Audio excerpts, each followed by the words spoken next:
Hello, and welcome to another edition of the Book Review Blog.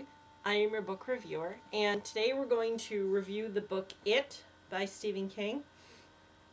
If you can notice, this is a very thick book, so it took me a while to read. Actually, I was pretty happy with myself. The first time I ever read this book, like 10 years ago, it took me 3 months to read, and this time around it took me 1 month to read, so I'm improving. It's about a little short of 1,100 pages, so, and I didn't read every day, so there you go. This book is actually very fun because this is my, kind of around the same time of my first memory of, like, Stephen King, my first, like, Stephen King memory. When I was younger, my mother loved Stephen King, and I think at one point, like, belonged to the, like, Stephen King book a month club that they had in, like, the 80s and 90s type things.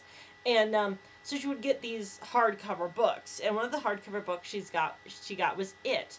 And if you've ever seen the original It hardcover, I wish I had it, or I wish I still had her copy, on the spine, they had like Stephen King here, and then they had like It, and it was big, and it was red, and it was like the letters were kind of like drippy, and it was just like very scary, and I was just like really scared. Like, my mom had it in like a closet or something, and if I saw that book and if I saw that, I'd have to like close the closet type thing.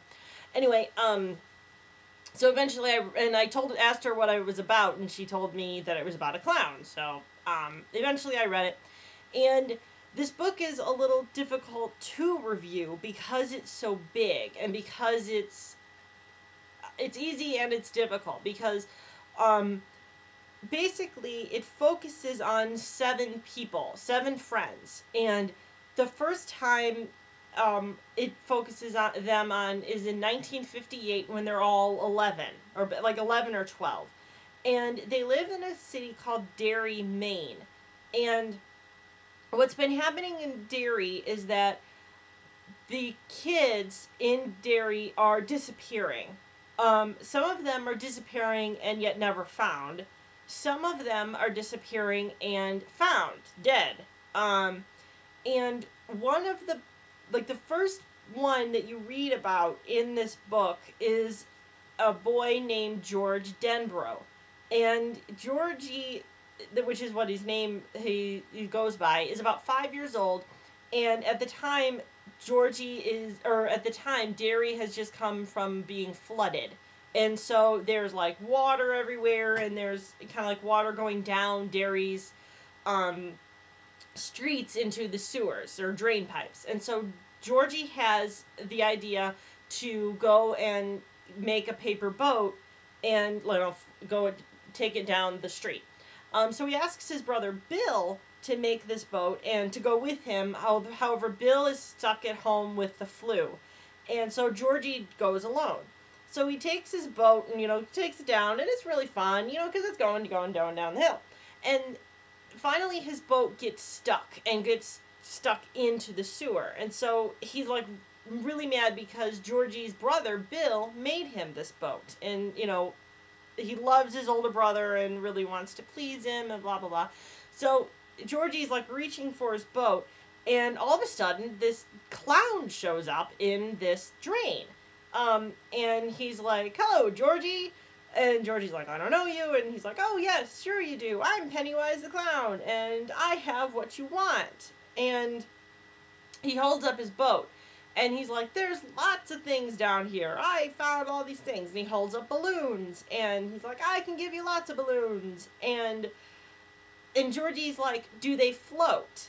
And Pennywise is like, "Oh, yes, they all float. Everything floats down here.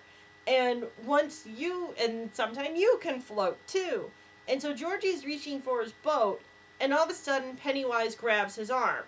And then in the book, Georgie realizes that Pennywise is this It character, and It starts to change.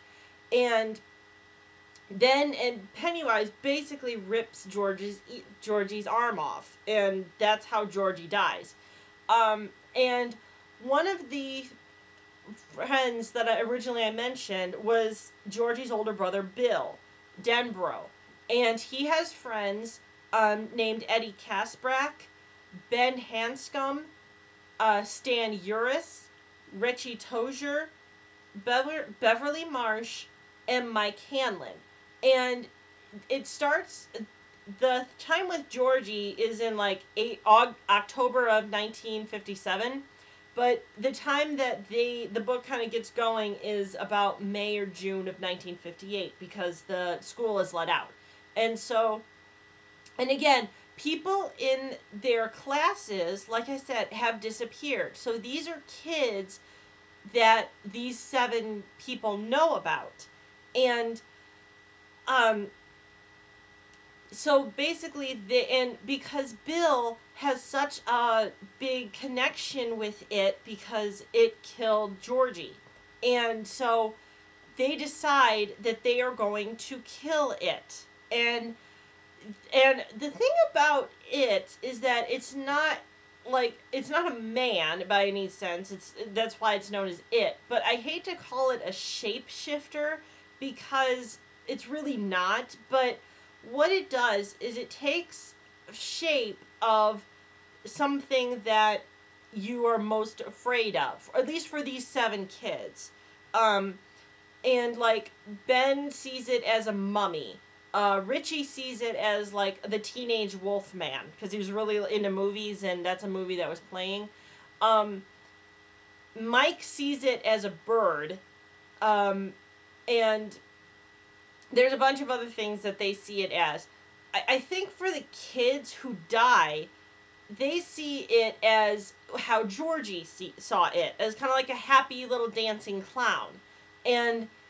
But then all of a sudden it changed into its normal shape, or what shape it was, and then killed it. So one of also the stuff that's going on is like a lot of things that go on in 1958 is kind of like normal 11-year-old things. I mean, these kids do have lives, and they do live these lives. And another one of these things that happens to them is that they are terrorized by these bullies. And the bullies are led by this boy named Henry Bowers, and he has with him friends Belch Huggins. You know, can't go wrong with a name like Belch. I forgot what his real name is, but Victor Chris, and there's a couple other ones. Another one is named Pete Hochstetter. I think there was one that's named Moose. Again, really fun names for boys. Anyway, and there's a couple scuffles with them, and where, like, one time Henry ends up breaking Eddie's arm, and there's several others that I won't go into because I want you to read this book, but they're important then. And so eventually they destroy it, or they stop it from terrorizing the town in 1958, but they make a pledge with each other, kind of like a circle blood brother thing, that if it comes back, they will come back to Derry and defeat it. Whether they're like 20, 30, 40, 50 years old. Anyway, so then the book jumps 27 years to 1985. And by then, all of the people except Mike have left Derry and grown up and become really successful people. Like Bill is an author, Ben is a real famous architect, Beverly is a world famous fashion designer, so on and so forth. But Mike is still in Derry, and it's happening again, where kids are disappearing, and some are never found, some are found dead. So Mike has discovered that it has returned. And so he starts to make the phone calls. And, he calls each one, and all of them return except one. And I'm not telling you which one it is because, again, I want you to read the book. So then they all come back, except for one, of course, and they have they have like a nice reunion, but they're back with one purpose, as to kill it. And so finally they do, and they go into the sewers where it is. And one of the things that, again, I'm going to do a big spoiler, but one of the things that it is that it shows up as a spider to them. And it's weird how Stephen King wrote this part, because he wrote it like they will never ever see its true form, because otherwise they'll go insane or things like that. So the closest thing that they can associate with what it is a spider. So I thought that was interesting. That's kind of the end of my review. I am going to say a little bit more. Bear in mind, I just gave you really like the cliff notes of this book. There's so much more in this book. Because each one, and one of the difficulties for reading this book is because it doesn't go chronologically from 1958 to 1985. It splits. Like, the first part of this book is when Mike is calling the friends to say, it has returned, come back. And it's kind of like what happens is that when he calls the friends, each one remembers part of what happened in 1958. So that's kind of where you get like the memories or the flashbacks of 1958. And so to readers, that could be a little difficult. And again, like I said, way more happens in this book, and things that deal with Derry as a town and not with the people involved, which again could be kind of difficult because he does kind of jump from other things. So anyway, if you're any type of Stephen King fan, you've probably already read this, but if you haven't yet, I really, really recommend it.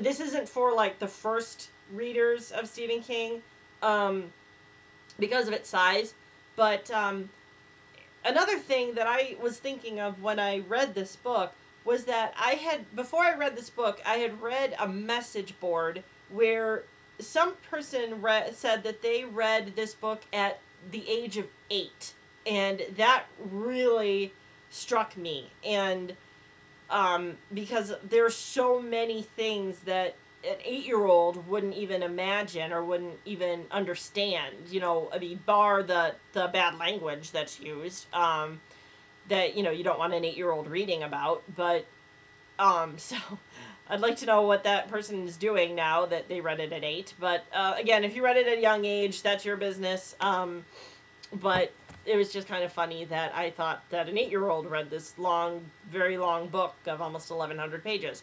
So anyway, the next book, Stephen King book that I'm going to read is called The Eyes of the Dragon. And so will be my next review. And I bid you all farewell and happy reading.